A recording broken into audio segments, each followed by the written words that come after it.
con la última predicación de Romanos. Después de 33 semanas que le hemos dedicado al libro de Romanos, estudiándolo poco a poco, y yo estoy seguro que Dios ha hablado a tu vida, que la ha edificado, que la ha, sobre todo con esto que vamos a concluir, que la ha confirmado, que ha confirmado tu fe, que te ha fortalecido y que ha sembrado en ti toda esa convicción de que lo único que tenemos que hacer es la voluntad del Señor, ¿verdad? Ese es el asunto. Así es que acompáñame, vamos a orar y vamos a decirle así a nuestro Padre: Señor, te reconocemos como un Dios soberano y eterno, creador del cielo y de la tierra, y por sobre todas las cosas, bueno, santo y justo, y santo, santo, santo. Así que, Padre, te agradecemos que tú seas nuestro Señor, nuestro Dios, que hayas enviado a tu Hijo Jesucristo y que nos hayan compartido el Evangelio, en el cual ahora creemos y en el cual ahora somos confirmados. Y vivimos con convicción como iglesia, y vivimos con convicción como creyentes, sabiendo y teniendo la esperanza de que tú vienes, Padre, y que todo se hará conforme tú lo tienes previsto al final de todo, y nosotros estamos seguros y convencidos, y por eso, Padre, es que predicamos tu palabra, escuchamos y la obedecemos, aunque a veces fallamos, Señor, y te pedimos perdón por eso, pero, Padre, tú sabes que ante todo te estamos muy agradecidos por todo lo que has hecho por nosotros. Así es que, Señor, concluye esta serie de predicaciones enseñándonos estas últimas palabras que el apóstol Pablo, siendo inspirado por ti, le dirigió a la iglesia de Roma, para que nosotros, estando convencidos de lo que hemos creído, tengamos esa fuerza para fortalecernos en el poder de tu gracia. En Cristo Jesús oramos. Amén. Bueno, pues como ven, pues ya, ¿quién decía, verdad? Cuando decíamos, y vamos a vender el primer cuaderno de trabajo con las primeras 2 lecciones, y ahí nos inscribimos a los estudios y comenzamos a estudiar y comenzamos a aprender, ¿no? Una de las primeras lecciones nos dejó una gran enseñanza, que es que el Evangelio es poder de Dios para salvación a todo aquel que cree, ¿verdad? Y que el justo por la fe vivirá. Y ahí en esa expresión, el justo por la fe vivirá, está encerrado todo el propósito de Romanos. Porque cuando hablamos del justo, hablamos de aquel que ha creído en el Evangelio, y no porque sea justo él, sino porque nos es imputada la justicia de Jesucristo, y delante de Dios somos declarados justos. Eso es impresionante, porque cada uno de nosotros en nuestro fuero interno decimos, pues, ¿qué voy a hacer justo yo? Si la gente da testimonio de que yo no soy justo, ¿verdad? Pero Dios nos declara justos por su gracia, ¿sí? Dice, porque el justo por la fe. Y claro, nosotros creímos y declaramos públicamente, creímos con el corazón, dice, con el corazón se cree para salvación, pero también confesamos con nuestra boca, como aprendimos allá en el capítulo 10 de Romanos, ¿verdad? Pero la parte final dice, vivirá. Así que la primera parte la dedicamos a la justicia de Dios. ¿Sí? Creyó Abraham y le fue contado por justicia. Pero después, al partir del capítulo 5, aprendimos acerca de la fe, ¿sí? Justificados pues por la fe, tenemos paz para con Dios. Y a partir del capítulo 12 aprendimos, el justo por la fe vivirá. Todo no se puede quedar en, muy bien, ya creíste en el Evangelio y ya tienes fe y todo lo que tú quieras, ¿y qué vas a hacer con esa fe? La vas a vivir. El justo por la fe vivirá. Fíjate, en esa pequeña porción que se repite 3 veces en la Biblia, Habacuc, Hebreos y Romanos, nosotros vemos toda la enseñanza de Romanos. Lo que tomó Pablo en el capítulo 1, versículo 17, ¿sí? A partir de que el Evangelio es poder de Dios para salvación, lo desarrolló a través de 16 capítulos. Y hoy estamos terminando con eso. Y hoy estamos todavía concluyendo con ¿y cómo vamos a vivir? ¿El justo por la fe vivirá? Bueno, con un corazón fortalecido y confirmado. Así es que vamos a leer a partir del versículo 17 del capítulo 16 de Romanos con esa idea. Y dice el versículo 17: mas os ruego, hermanos, que os fijéis en los que causan divisiones y tropiezos en contra de la doctrina que vosotros habéis aprendido y que os apartéis de ellos. Esto es impresionante. Tan impresionante el cambio que hace Pablo en esta epístola, que incluso algunos teólogos han dicho, no, esto no lo escribió Pablo, ¿sí? Por cómo venía escribiendo, ¿verdad? Cómo venía exhortándonos para que nos recibiéramos unos a otros, para que amáramos a nuestros enemigos, cosa no sencilla, ¿verdad? Pero hasta eso llegó y todo dice, y lo digo como hermano y tal, pero de repente aquí dice: mas os ruego, hermanos, que os fijéis en los que causan divisiones y tropiezos en contra de la doctrina que vosotros habéis aprendido y que os apartéis de ellos. Este versículo es un versículo que tensa en una iglesia, pero nosotros debemos saber que en la iglesia hay trigo y hay cizaña. Eso no lo podemos evitar. Cristo no viene por la iglesia local, Cristo viene por la iglesia universal, y en las iglesias locales viene nada más por los que tienen morando el Espíritu de Dios en su corazón como garantía. Y los últimos tiempos nos muestran la escatología, que pues habrá quienes se queden, ¿sí? Pero de todo eso, además, nosotros debemos entender, bueno, que tenemos formas de pensar, somos distintos, ¿verdad? Y Pablo nos da una guía, punto primero, para que pongamos atención, punto segundo, para que tengamos discernimiento, y punto tercero, para tomar una decisión. Fíjense, dice: mas os ruego, hermanos, que os fijéis. No está hablando a los creyentes, y le está hablando a una iglesia. Nosotros no podemos andar con nuestra fe así expuesta, llevada, como dice la Escritura ya en Efesios, por todo viento de doctrina. Aquí nosotros hemos decidido predicar la palabra de Dios, comprometidos con la palabra de Dios. Cuando nosotros decidimos y pedimos a Dios que nos ayudara a formar esta iglesia hace ya más de 28 años, dijimos: vamos a estar comprometidos con las almas de todos aquellos que se lleguen a congregar. Bueno, y hoy asistimos normalmente 60, 70, ¿verdad? Pero todavía antes de la pandemia llegábamos a ser más de 200, ¿verdad?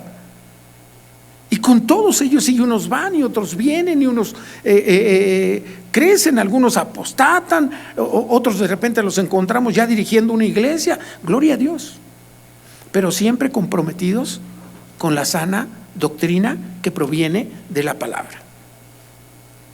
Y entonces dijo Jesucristo: yo voy a edificar la iglesia.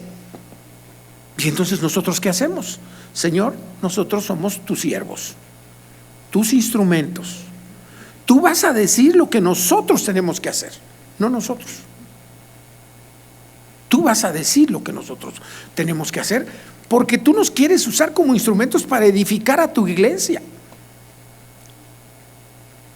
Y la iglesia, se entiende que todos los que estamos aquí ya hemos creído, necesita doctrina, necesita devoción, necesita aprender de adoración, necesita aprender de ética y todo eso que viene en la Biblia.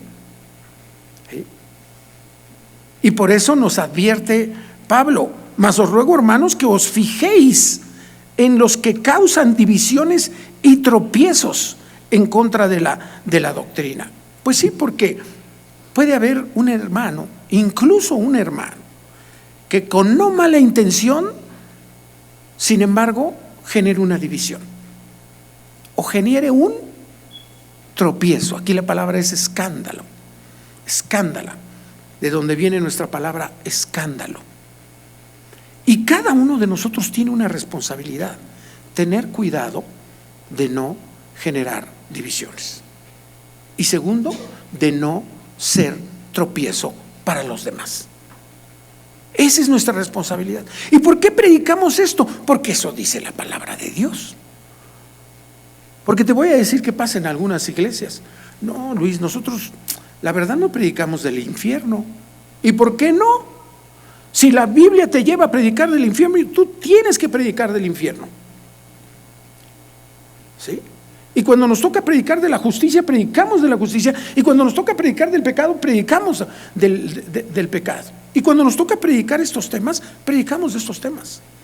Por ejemplo, hay ocasiones, y también ese fue otro compromiso que hicimos: jamás vamos a pedirle dinero a la iglesia. Jamás los pastores vamos a meter las manos en las cuentas. Sí, nosotros vigilamos, pero tenemos personas que se encargan de firmar y nosotros tenemos firma, pero no firmamos un cheque. Sí, porque estamos comprometidos con el alma de los creyentes, no con su cartera, no con su bolsillo. Todos los pastores de toda la iglesia no tocan un centavo. ¿Por qué? Porque queremos dedicarnos a lo que Dios nos encomendó. Pero cuando toca predicar de la ofrenda, predicamos de la ofrenda. Oye, nos tocó el pasaje de Mateo 7 tal, ni hablar, hay que predicar de eso. Y también te decimos, esta es tu responsabilidad respecto de la ofrenda. ¿Por qué? Porque está en el pasaje. Nosotros no predicamos lo que queremos, predicamos lo que la palabra nos dice. Y aquí está diciendo: mas os ruego, hermanos, que estén atentos a aquellos que causan divisiones y tropiezos en contra de la doctrina que vosotros habéis aprendido. Y estamos comprometidos con que tú aprendas la doctrina de las Escrituras, lo que dice la palabra de Dios. No importa cómo lo digo. Entonces, cada uno de nosotros tenemos la responsabilidad de no causar divisiones y no causar tropiezo. Debemos cuidar cada una de las palabras que nosotros decimos al hermano, ¿verdad? Dice que si lo que decimos no es para edificación, mejor miren, cerradito, ¿verdad? Debemos de tener cuidado. Y fíjate otra cosa que dice: y que os apartéis de ellos. No quiere decir que los vas a maldecir y los vas a sacar o los vas a correr. No, Dios les tendrá que mostrar a cada uno de nosotros. Dios trabaja con nosotros a través del Espíritu Santo y nos muestra lo que tenemos que hacer, lo que tenemos que decir. Y si no decimos una palabra para edificación, hermano, debemos de tener cuidado y orar y pedirle a Dios: Señor, ¿qué estoy haciendo? Dice claramente: y que os apartéis de ellos.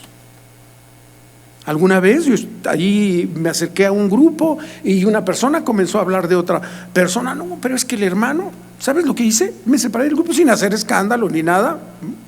Me hice un lado, porque eso no es correcto. Tienes la dirección de Mateo 5 y Mateo 18. Tienes algo con tu hermano, ve y dilo, no lo comentes con otro. No, pero es que el hermano no hace, es que el hermano sí hace, es que no. Y tú tienes una responsabilidad. Primera dice: fíjense en los que causan divisiones, fíjense en los que causan tropiezo. No porque andemos chismeando. ¿Para qué? Porque tú tienes que tener discernimiento. ¿Cuál es el discernimiento? ¿Qué te sirve como discernimiento cuando es eso? La doctrina que habéis aprendido. ¿De dónde aprendemos? ¿De qué doctrina aprendemos? Solo hay una doctrina, la palabra de Dios, Antiguo y Nuevo Testamento. Yo lo paso por el filtro de la palabra de Dios. Lo que está diciendo el hermano, ¿es bíblico o no es bíblico? ¿No es bíblico?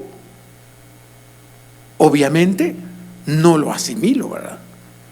Cristo está edificando su iglesia, pero nosotros somos responsables de también edificar a la iglesia.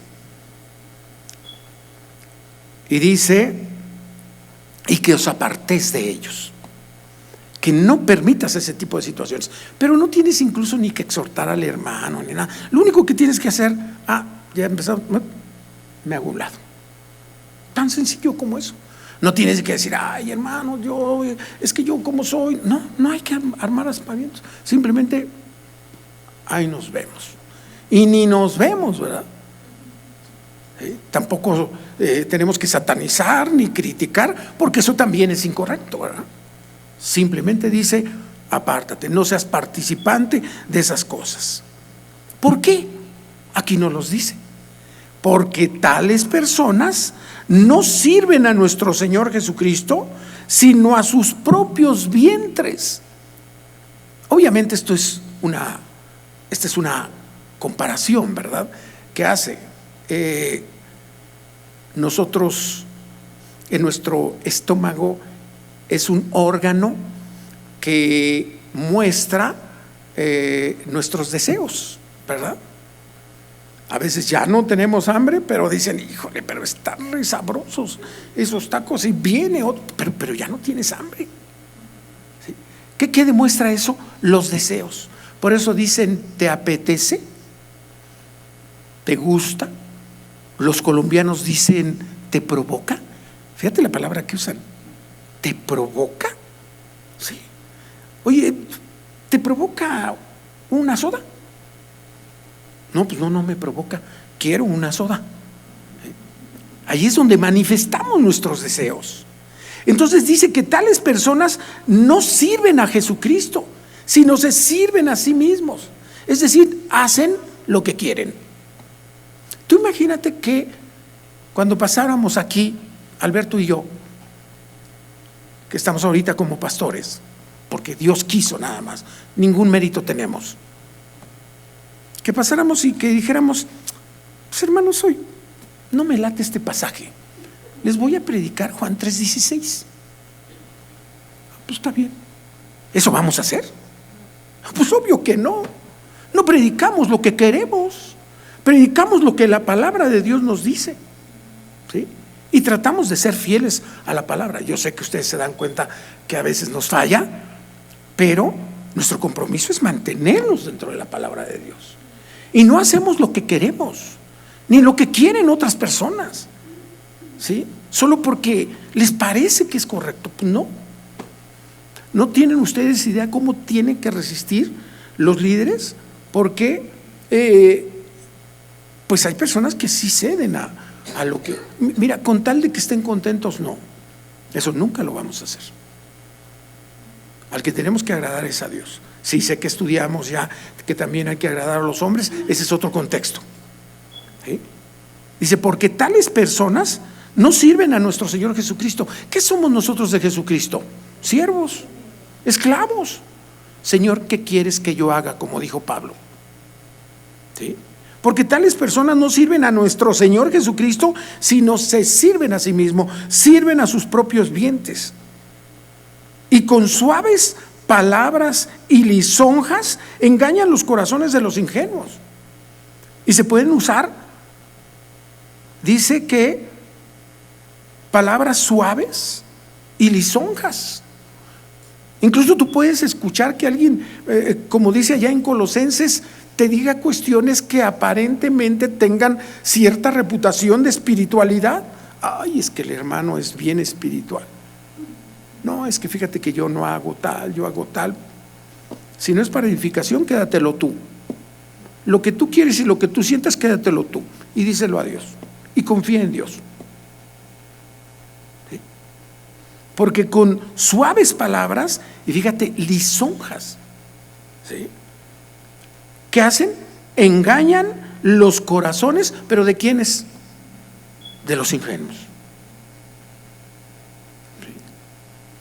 Y tú y yo no debemos ser ingenuos. ¿Sabes qué nos quita la ingenuidad? La sana doctrina. Que sepas la palabra de Dios. Sí. Que sepas la palabra de Dios. Versículo 19. Porque vuestra obediencia, es decir, que sirvas al Señor y no te sirvas a ti mismo y no andes causando divisiones o tropiezos, porque vuestra obediencia ha venido a ser notoria a todos.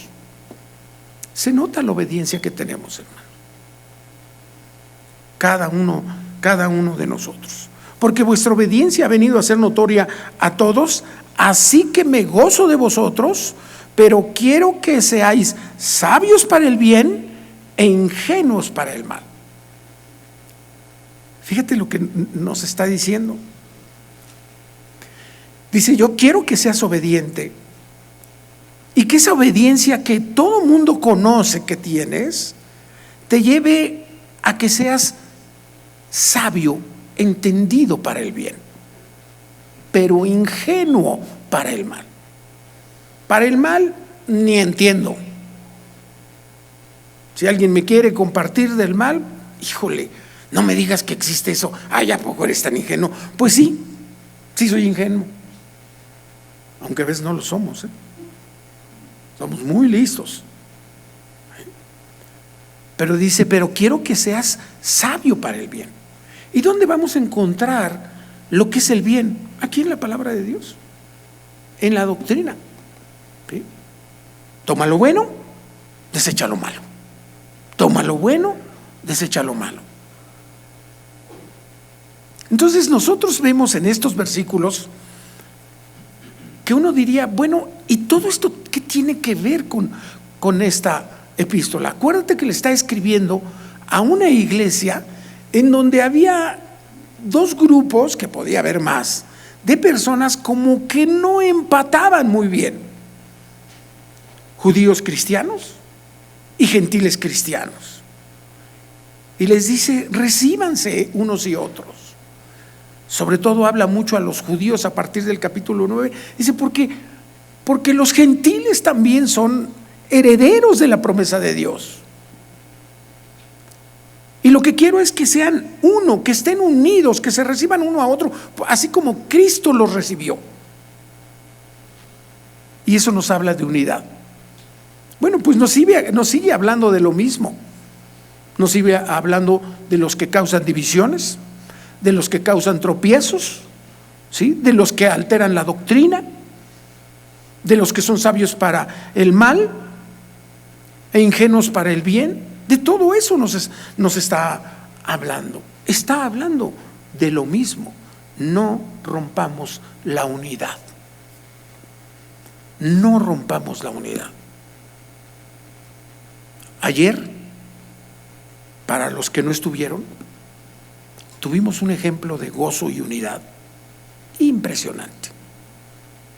Dios haciendo todo. Este salón lleno de mesas con 160 personas desayunando para oír un mensaje de salvación. Impresionante que se veía. Precioso. ¿Sí? Los que se vinieron, ¿coinciden conmigo? ¿Cómo estaba? Y además, lo más impresionante, 65 invitados. Me dijo un hermano que venía de Querétaro, veníamos orando en el camión diciendo que nos sorprenda Dios. Y dice, primero, nos sorprendió con la gente que vino.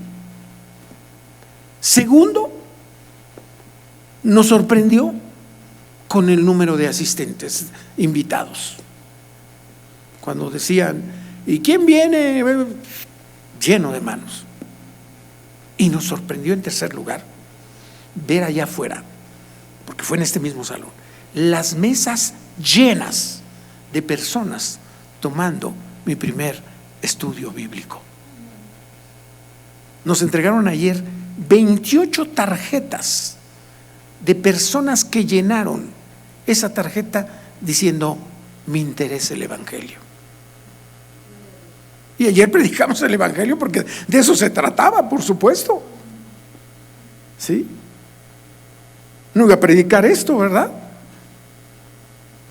Predicamos Juan 14 y Génesis 32. ¿Sí? Y cuando hicimos el llamamiento, cantidad de manos. Algunos se fueron antes, pero ahí veías 28 personas tomando el estudio y hermanos de aquí de la iglesia dándoles el estudio uno a uno. ¿Sabes lo único que me hace pensar eso? A esta iglesia pertenezco. A esta iglesia pertenezco. Dios manifestándose. ¿Qué puedo decir? Pero todo cuidando la unidad.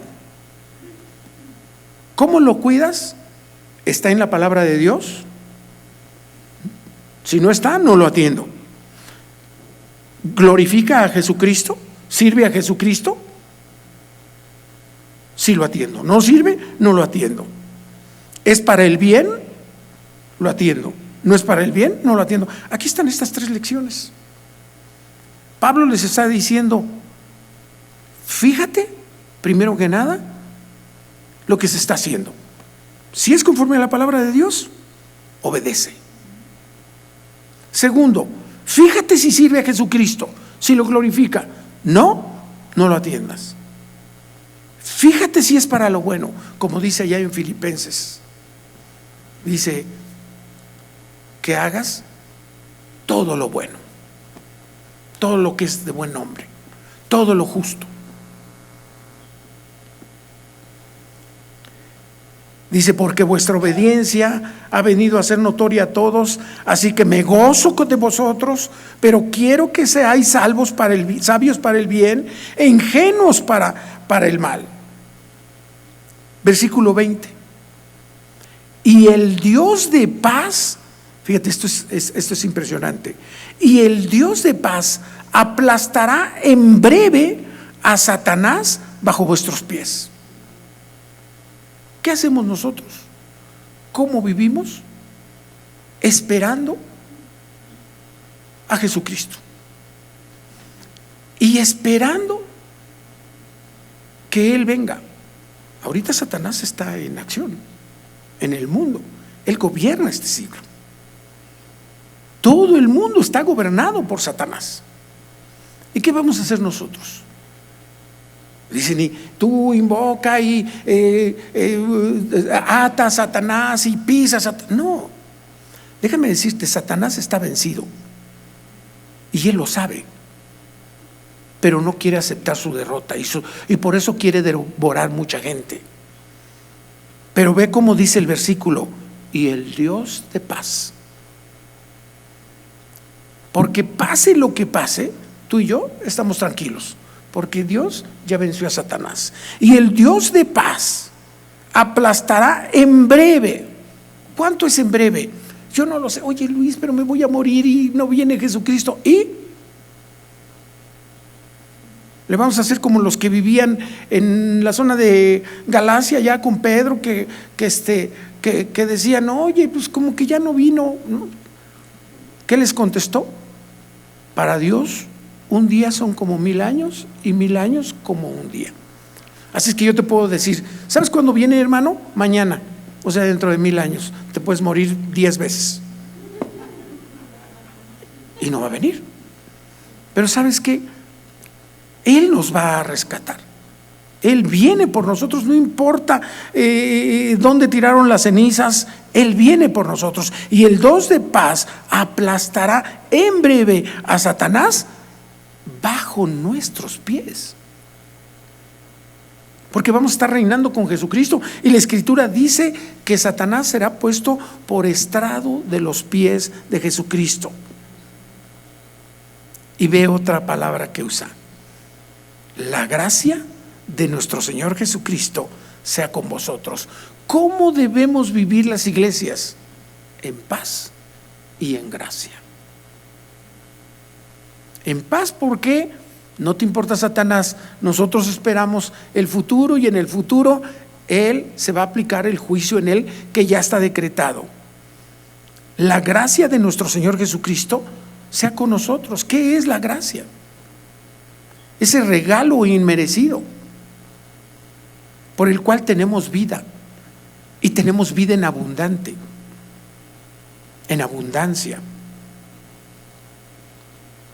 Esa es la primera parte del mensaje final de la epístola de Pablo a los romanos. Y después, ¿se acuerdan? En el capítulo 15, en el capítulo 16, en la primera parte, vimos muchos saludos de 26 personas a las que Pablo mandó saludar y reconoció lo que eran. ¿De qué sirven esos saludos? Si tú ves el nombre de cada uno, ¿verdad? De cada hermana, de cada hermano, te das cuenta de que cuando todo está hecho en una iglesia, en unidad, es porque tú estás poniendo tu grano de arena, porque tú estás dando testimonio. Ayer, más de 60 personas se fueron con un testimonio que estoy seguro no se les va a quedar de la mente.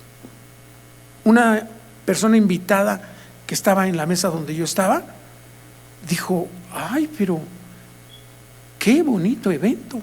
Claro, ella veía el evento, ¿verdad? Nosotros veíamos el Espíritu de Dios trabajando ahí, aquí en este mismo lugar.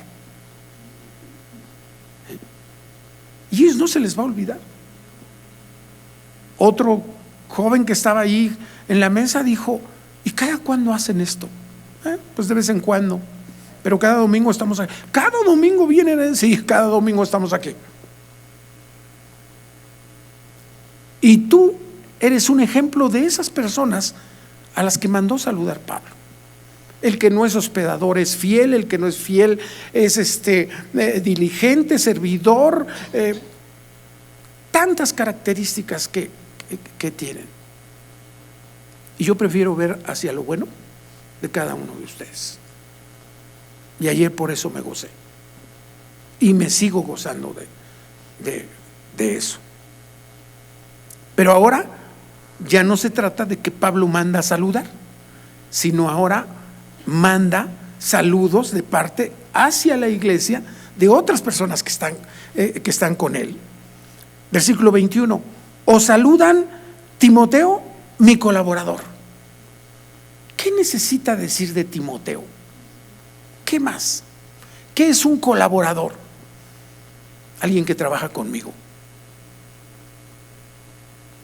Y a cada uno de ustedes, Alberto y yo los consideramos nuestros colaboradores. Porque el hecho de que tú vengas aquí cada uno y estés escuchando la palabra de Dios, eso quiere decir, compartimos el mismo evangelio,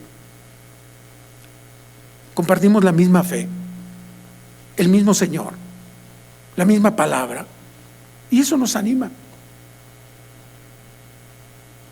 Y eso nos ayuda. Os saludan Timoteo, mi colaborador, y Lucio, Jasón, Sosipater, mis parientes. Yo, Tercio, que escribí la epístola, os saludo en el Señor.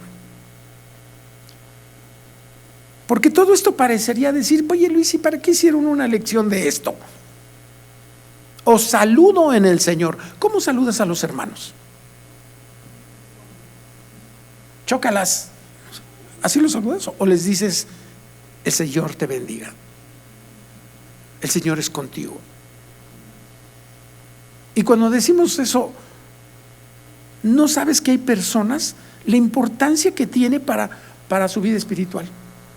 El simple hecho de decirles: el Señor es contigo, el Señor te bendiga. ¿Qué te parece? Eso simplemente. Os saluda Gayo, hospedador mío y de toda la iglesia. Una de las características que debe tener el cristiano, lo dice de los líderes ahí en 1 de Timoteo, capítulo 3, dice que el obispo debe de ser hospedador. pero no nada más el obispo, todos los demás. Y ser hospedador no es nada más decir, te invito a que vengas un día a mi casa y te quedes. No, no nada más eso es ser hospedador. Ser hospedador es ser hospedador de tu persona. Que la persona cuando te saluda sienta que verdaderamente le estás haciendo un lugar en tu vida. ¿Qué importa? Eso también es ser hospedador. Porque ya no se ocupa como antes, ¿no? Antes sí era muy importante la hospitalidad, porque imagínate, la gente llegaba a otro lugar y no había hoteles. Pues apártame en el Hilton, ¿no? Apártame en Monsalvo Inn. ¿Por qué? Pues porque no había lugares, y los lugares que había pues eran lugares no muy atrayentes y que se llenaban, pero ya. Os saluda Gayo, hospedador mío y de toda la iglesia. Os saluda Erasto, tesorero de la ciudad, y el hermano Cuarto. El solo hecho de tener en cuenta el saludo, ¿te acuerdas que ya dijo antes? Salúdense con ósculo santo. El saludo con tu hermano dice mucho. Así es que, hermanos, esta es una instrucción doctrinal. Por la fe y cómo vives. Pues hoy ya voy a saludar a todos. ¿Por qué crees que hacemos el saludo? Que por cierto lo dejamos de hacer mucho tiempo, pero lo retomamos después de la pandemia. ¿Por qué crees que hacemos el saludo? Para que cuando menos veas a tu hermano a la cara y le des la mano. ¿Cómo estás? Le pregunto a una hermana el otro día. Mi papá está muy enfermo.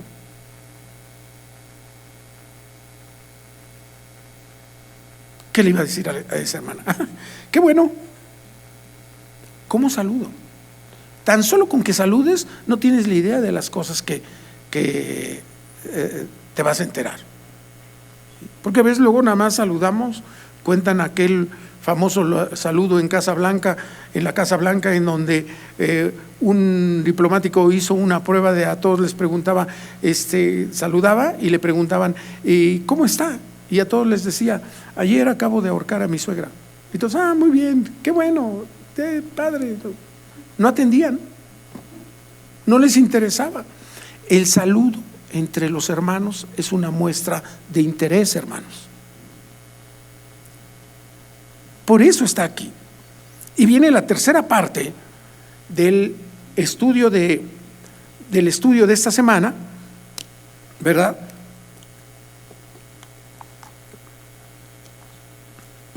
Que yo estoy seguro que muchos no escucharon esto en la semana, porque cada maestro tiene una distinta forma. Y sabes una cosa, toma lo bueno y desecha lo malo. Bienvenido todo lo que pueda aprender. Yo tomo el estudio, doy el estudio entre semana, pero vengo aquí y el que pasa a predicar me aporta algo, ni duda. Viene la tercera parte, que es ya la doxología, como le llaman los teólogos, en la despedida que hace de la carta. Son 4 versículos más y terminamos. Pero todos inspirados, esos saludos que tú ves son inspirados por el Espíritu Santo, no es letra muerta. Nunca veas una sola palabra, una sola tilde de la Biblia como si no fuera importante. Versículo 24: la gracia de nuestro Señor Jesucristo sea con todos vosotros. Amén. Siempre Pablo deseando lo mejor para los hermanos. Y esa es una tarea que tenemos, desear lo mejor para los hermanos. Versículo 25: y al que puede confirmaros. ¿Te acuerdas cómo empezamos la predicación? ¿Cuál es el propósito de Pablo ahora? Confirmarnos en la fe.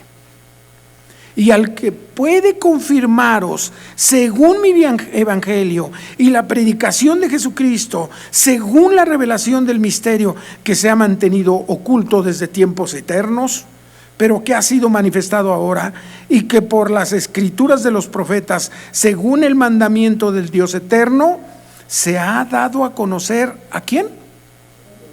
A todas las gentes, para que obedezcan a la fe.